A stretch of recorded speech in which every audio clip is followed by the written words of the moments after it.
There's a new way to be that is inspiring for you. You don't need her to be a certain way anymore because you're a way that's more fulfilling regardless. When again, our logical brains really overthink this stuff. When Mark says something like able to sit with the storm and be with a woman when she's experiencing things, that means taking your shoes and pointing them at her. That means the chest is facing it. We're not deflecting away. We're not trying to do something else.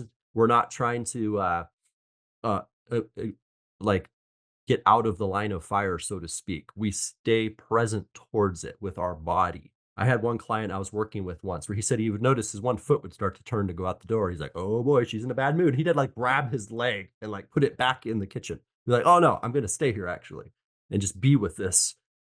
And that's power, that's presence, that's having frame. That's a very simple thing that doesn't require any sort of words to come out of your lips to offer that kind of presence and safety. Uh, I rewatched all the Star Wars recently, and for the first time, what really jumped out for me was the clear definition between the dark side and the Jedi side. The difference being the Sith, the dark side, they operate from emotion. They use their anger and their hatred and their love and their passion to fuel their magic, right? They're throwing lightning bolts out their fingertips because they've tapped into the dark side, which is powerful. The Jedi's were men who would only respond from initiative, only respond to the order. They would not act on those things. And when Luke Skywalker was young, the Jedi were hard on him because of the love for his wife. He didn't want to lose her. He's afraid she would die. He was afraid he loved her so much that what if she was gone? He couldn't handle it. Then his mom died and he couldn't handle it. He couldn't deal with loss. And so, from all of his resentment, anger, he kept wanting to fight and avenge and revenge. And they kept reeling him back like, no, man, that's not the way of the Jedi. So, that's what we're teaching, men, with this work. We're teaching you the way of the Jedi. And this is not a very popular way when you look in our culture. Sit down and watch most action video movies now.